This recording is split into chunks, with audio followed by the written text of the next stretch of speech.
Good evening, sir. Thank you for accepting my interview. Please introduce yourself. Magandang gabi. Ako nga pala si JR Sulit, 30 years old. Nandito ako ngayon sa Japan bilang isang scaffolder at mahigit lang akong isang taon dito ako nagtatrabaho. Shall we proceed to our next question? What are the challenges that you encounter in terms of physical, mental, emotional of your life living abroad? Ang mga challenges dito sa abroad bilang isang OFW ay yung wala kang kasama sa buhay, sariling pag-aasikaso mo, magluluto, maglalaba, at pagdating mo sa trabaho, iba-ibang lahi ang kasama mo. At pag nagkakasakit ka, lalong mahirap. Walang mag-iintindi sa iyo, walang mag-aalaga sa iyo dito. Pero kaya naman, basta isipin mo lang lagi makakaya mo lahat dito sa ibang bansa.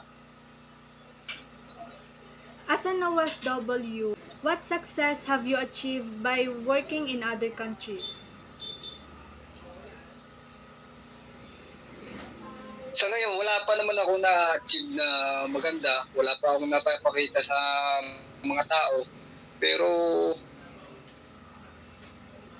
tinatrabaho ko naman para maging successful, para maibigay ko at masuportahan ko lahat ng pangangailangan ng aking pamilya at lalo na sa nag-aaral ko ng anak.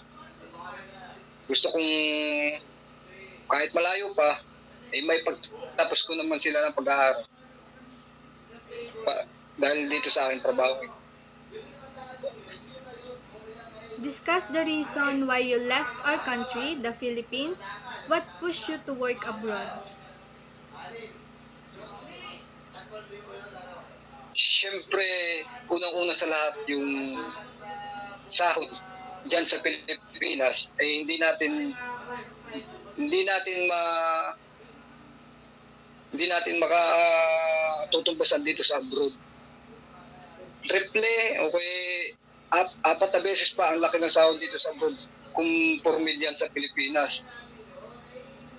Yung kinikita namin dito, oo nga, may kalakihan, pero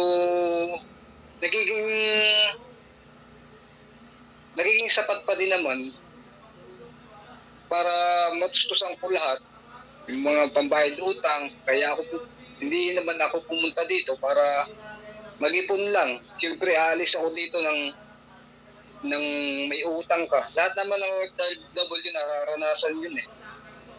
Ang umutang para lang makaalis.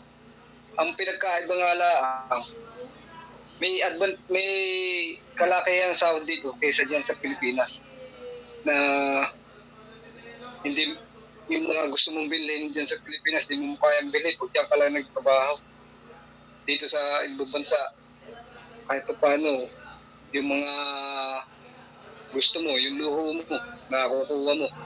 Dahil nga, medyo malaki ng konti ang sahod. That would be all, sir. Thank you for your time. God bless. Salamat din.